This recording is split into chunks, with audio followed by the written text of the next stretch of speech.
Hey guys, it's me, Keisha, and I'm here with this week's All Tea, All Shade, Ready to Love, Season 10, Episode 3 review. So, it is finally time for all of the singles to meet each other. So, they link up with Tommy at the Helium comedy lit spot or whatever, and they are introduced to the other 11 singles that they had not met.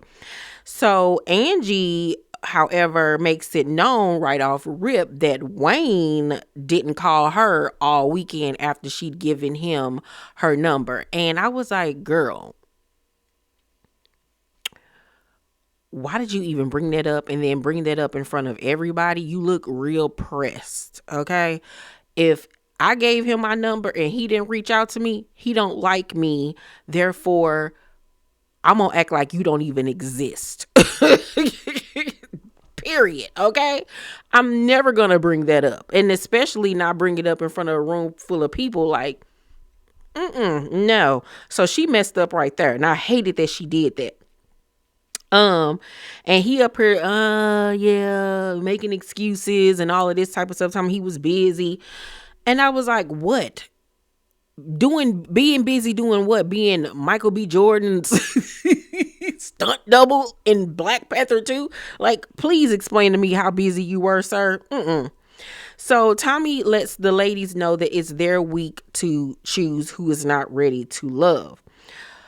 Coley and Special Ed, aka Eddie, have a little chemistry going on. You know, they look like they could be a beautiful couple, or they look like they could be brothers and sisters. But let me tell you something, Special Ed, that man is fine. Okay, that is a beautiful man. Okay. I'm just looking at him like, where's a flaw? Where's a flaw? Physically, I don't see not now flaw on that man. He too pretty for me. Way too handsome. Way too handsome. I need for a man to fear losing me. Not the other way around. Like, he got a little bit too much self-esteem. I need a man with a little bit of low self-esteem. So he feel like he got a prize at me. Okay. You know what I'm saying? But that is a gorgeous, gorgeous man.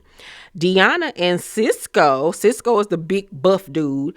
They have a connection. And I was like, damn, when Deanna stood up, I was like, oh, Deanna is holding in the back. I was like, well, wait a minute. Jesus Christ, I ain't even a man. But she had that badonka-donk. I was like, go ahead on, girl. Naeem tells Tay that he has 5 children and 3 different baby mamas. And at first she thought he was playing until she realized that he wasn't. And she was like, okay, nice to meet you. But she sat back down and continued to have a conversation with him. And, she's saying that she's not trying to, judge or anything like that. She's open to new experiences and she thinks that he's attractive. But girl, it ain't that much attraction in the world. Attractiveness, I don't care how good he look. I just can't. Simply cannot deal with no man with 3 different baby mamas and 5 kids. Absolutely not. And she ain't even got kids herself. No, I'm not coming in being a ready-made stepmama to 5 kids. No, absolutely not. Naeem needs to get somewhere and go sit down and get a vasectomy. Okay, how about that? So, Sahara likes Hussein, and he like her. They're flirting. I was like, wow, there is really somebody out here for everybody, because Sahara is just a lot. She is around, like she is ghetto girl around the way, loud and just do too much. I just cannot with her. Oh my goodness. Rose talks to Wayne, who basically has a negative outlook on marriage. And she was turned off by that. And it was very apparent that he is not looking for anything serious. Like, he wants somebody just to date, pretty much. And she was just kind of looking at him like, yeah, no. By the way, Rose, girl, loved her natural curly hair out like that in the confessional. I was like, why didn't she have her hair like that instead of those braids? Like, the braids was cute, but she looked so pretty with her little afro. It looked like 2 different women almost. Like, girl, that is your look right there. So, Cam is feeling Deanna, But Deanna ain't feeling him. A, because he's another firefighter. They know some of the same people or whatever. But she also not feeling the fact that he not tall enough and even tells him that. And he basically kind of was put off by her saying, how tall are you? Oh yeah, nah, you too short for me. She basically turned him down. You know what I'm saying? I mean, she could have left the height thing out there and just said I wasn't interested or whatever. But he was feeling her, and it was kind of like a little bruise to his ego. But like Cam he just has this awkwardness when it comes to conversations, and I don't even think that he tries to be that way. It's just he don't really know how to engage or hold a conversation for real. He has this awkwardness to him that he really needs to work on. So it's time for everybody to start going on these couples dates and things. So True, Naeem, Kiara, Jay, Shanice, and Hussein go skating. And True and Naeem arrive first. And True is the lady that I said in the cast breakdown that looked like she an assistant principal because I hated her old lady outfit. But she kind of low-key got a little ghetto girl in her. So at the skating rink, she brings up to Naeem that he didn't text her back when she reached out to him, and she texted him first. And I'm like, why are y'all pressing these dudes about texting y'all? Like, y'all coming across pressed and thirsty. First of all, you shouldn't have texted him first in the first place because you already revealed your hand. Okay? It's already you pursuing him not pursuing you. Okay? And then if you did text him and then he didn't text you back, no way am I bringing it up to you. I'm going to pretend like I don't know you, sir. Okay? You are about to be homeboy. Period. I am friend zoning you. Okay? I'm never going to bring that up. No, you're never going to get the opportunity to embarrass me. Period. So he says that the reason why he didn't respond is because when she initially texted him, the text message was in green. And he says that he saw her phone and knew that she had a iPhone. Hold up, y'all. Let me put my charger. My computer on the charger. Okay. He says that he had recognized that she had an iPhone. And so when she texted him, the text message didn't go to blue. It still stayed green. So he then put two and two together and realized she was texting him from a different phone. And he says that's the reason why he didn't respond, because basically, I guess in his mind, she didn't even give him her number. Like, she gave him the other phone number. You know what I'm saying? But regardless of the fact, it doesn't matter what phone she texts you from, you still didn't respond. Your logic doesn't even make sense. It's not like y'all in a committed relationship and she got you on the whole phone. Like, huh? Y'all just met each other. Like, be for real. Like, this is what I'm talking about. Like, you as a woman will put yourself in a predicament where you are even in a situation where a person could give you such a lame, stupid excuse. Like, period. No. So Shanice connects with Hussein as they're skating. You know, he was very supportive of her, you know, because she didn't really know how to skate for real or whatever. And she was like, she was afraid she was going to fall. And he was like, I got you, you know, if you do or whatever. Shanice got body too. Her implants are really well done as well. Really, really well done. Jay and Kiara are vibing a lot. And I was like, these girls really like Jay? Wow. Wow. I'm shocked by that. Do y'all find Jay attractive? Because, you know, yeah. Angie and Coley, on a separate day, link up to kick it and have a double date with Eddie and Wayne. Eddie is special ed. And before they get there, Coley acknowledges that Wayne didn't hit her up either after she gave him her number. So he ain't reached out to none of these girls, right? So now that her and Angie like, okay, so he ain't hitting nobody up. Okay. So the guys arrive and they're sitting down having, conversation, and Angie is straightforward and says that, she's been married before, and in her first marriage she was well taken care of. She didn't have to do anything. Her husband did not want her to work, and she says that she does not want that ever again. Ever again. And Coley says that she experienced the same thing. So Coley has, I guess, been married as well and been like a kept woman.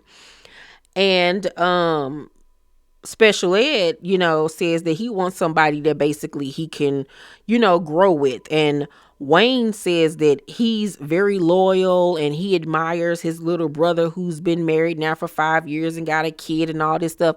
I'm like, how did your conversation change from the other day when you was literally just telling Rose, like, you think that Americans make a mockery of marriage and all of this stuff? Like, this dude just says whatever in the moment. Like, I could never take him seriously. First of all, his hair pisses me off. So I really wouldn't have even looked or gave him a second glance. Like, cause no, absolutely not. And then as he was talking about his little brother, Coley begins to cry. And everybody was like, what's wrong? And she was like, it's my brother's birthday. Her brother passed away in the Philippines. And she says, normally on his birthday, she would, do something in memoriam of him. And, they do a toast or whatever. And I will say this episode really made me look at Coley a different way. Because, that first 2 episodes, she kind of came across really ditzy. But I feel like in this week's episode, we saw more depth to her. She wasn't having those dingy moments. She was having actual conversations with full sentences, and she's really feeling Special Ed. And I think that physically he's feeling her too as well. I don't know if it's going to go past that with them, but as of right now, they got a little vibe going on with each other.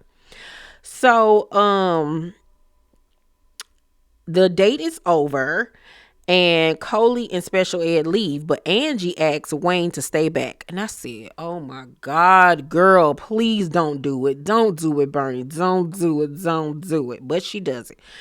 They sit down and she basically is on some, I ain't trying to be no type of way. I don't wish you no ill will, but if you like me, I need for you to pursue me. And if you don't, that's okay. Girl, don't you ever, ladies, young girls, older women, I don't care. Don't you ever sit up here and coach no man about how to date you.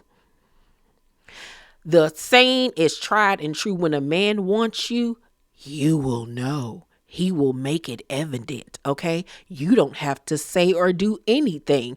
He's going to make it known that he wants you. There is not going to be any guessing, okay? And the fact that you kind of like throwing yourself on this dude, like, he really ain't going to be checking for you now because he know, oh, I got her. I can hit her up when I want to. Like, I get to her when and if I want to because I already know I got that. Absolutely not. No, girl. So he going to say in his confessional, and this is why she shouldn't have never said none of this. He says, I think it's flattering that Angie is so persistent on getting to know me. Girl, the big head of it all. And this is what, girl. And he was talking about and me following up. But after a few times making that request, girl, pressed. I do wish that she would give me the space to do it on my own time. Meaning, he'll get to her when he feels like it or if he ever feels like it. If he up one night and he bored, he'll think about, oh, that's that one chick. I could hit her up, get my dick wet real quick, or just to go over and kick it with somebody because I ain't doing nothing right now. She's that girl in his mind. She's that girl. And he was basically like, okay, I got you, whatever. And I was just like, girl, why did you do this? I'm like, the nigga think he killed my girl. He is suffering from an identity crisis. How are you really on this man like that? He literally got French fry bangs. Absolutely not. Like, you have really made him think that he is that dude. never give a man that much confidence, okay? Absolutely not. No, girl. No. I'm so mad at her and True. If y'all don't stop pressing these dudes. So Rocky, Tay, Rose, Fritz, Khalil, and Cam go to a pottery class together. And Tay and Khalil are really vibing. Like I said, Khalil is a nice looking man. His hair is just fucked up. But she says in her confessional that she likes his hair. And I'm like, are you blind? Are you a blind Billy Goat, Tay? He got a low cut and dread. Okay. All right, girl. Okay. Special Ed, Fritz, Sitsko, Hussein, and Jay are in the top. Oh, before I get to that, Tay wasn't connecting with Cam at all. Once again, there was another awkward, forced conversation with him. Oh God, he need help. He need a dating coach or something. So the ladies meet with Tommy at the vault, and a lot of them are feeling Special Ed, Fritz, Cisco, Hussein, and Jay. Jay is in the top. Wow. Shanice, however, gets really emotional when talking about how she felt a connection with Hussein, because when they were skating, he said that, he had her if she ever fell, and like it was something that he brought up. She didn't even bring it up. And she says, in her life, she's always been the one picking other people up and helping them. And she doesn't really receive that often from other people. And she talks about how she's been broke twice. She's been homeless. And she's really gone through a lot. And, it made the other ladies tear up and cry. And I was like, okay, this is another side of her that we needed to see. And I think that the men need to see, because, doing the meet and greets, she was all about business, business, business, business, business. But now we understand why she's all about business, because she's been down bad before. And she's not trying to go back to that. Once you've been down bad, you're going to do everything in your possibility, in your strength, in your I can't even talk, Jesus. It's 3:00 in the morning as I'm filming this, you guys. You're going to do everything in your power to never go back to that again. I'm one of those people too. I have been down bad. And now that I'm up, I'm going to do everything that I can to never go back to being down bad again. So I will work and do 12-hour days. You know what I'm saying? Filming and not going out and not being able to talk on the phone with my friends, not being able to watch TV just for pleasure. You know what I'm saying? Because I got a lot on my shoulders. You know what I'm saying? And I like the lifestyle that I live, So in order to keep that, you got to work hard. So it made me look at Shanice in a very different way. And I'm liking her even more now.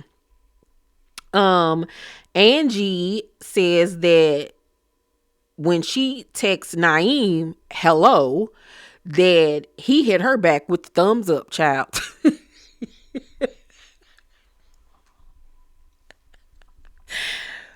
Oh, this is why you should never text no dude first. I don't care how much you like him. Don't text him first. Don't you do it. So at the end of the episode, two ladies have to meet up with the two guys that are in the bottom. So Tay meets up with Cam, and Deanna meets up with Wayne. Wayne and Cam are in the bottom. Wayne is shocked when he finds out that he's in the bottom. He thought that this was just a regular date. And so Deanna tells him that, the ladies feel as though you're, being kind of neglectful. And he says that's valid. And she was like, that's valid. And he was like, yeah, when I'm dating someone, I'm so into my routine that when it comes time to check in or hang, I'm not necessarily all the way in, but I know it's been a good 5 to 7 days, and I know this person expects to see me, but then it feels like an obligation, so I'm not as excited.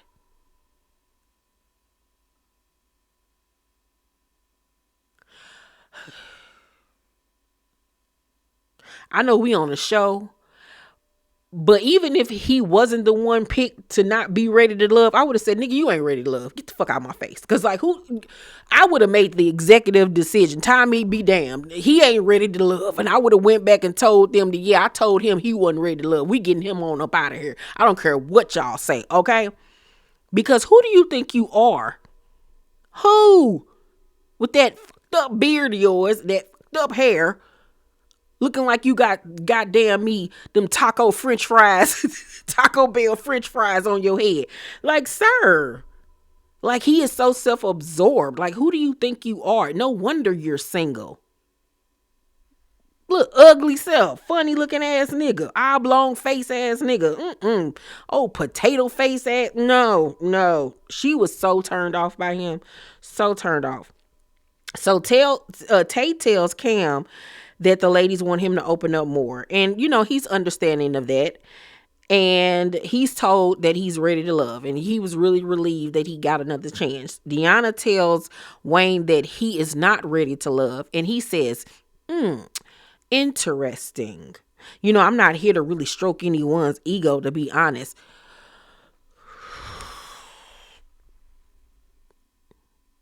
Why did you come on here? And then in his confessional, he basically said that he didn't even really like none of these chicks. That's why he wasn't invested. Well, if that was the case and you knew this, you should have bowed out gracefully and told Tommy, you know what, I ain't really feeling nobody here. I would rather give my spot to somebody that is deserving, that wants to be here, instead of wasting folks' time with your funny looking self.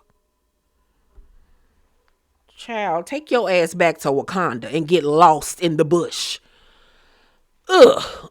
But overall, I'm gonna give this week's episode of Ready to Love a B+. It was a really good episode. They was making me mad.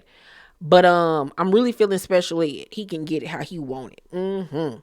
Y'all make sure to thumbs up this video, subscribe to my channel, and turn on your post notifications so you know my videos drop. I love you, and I will see you guys on the next one. Bye.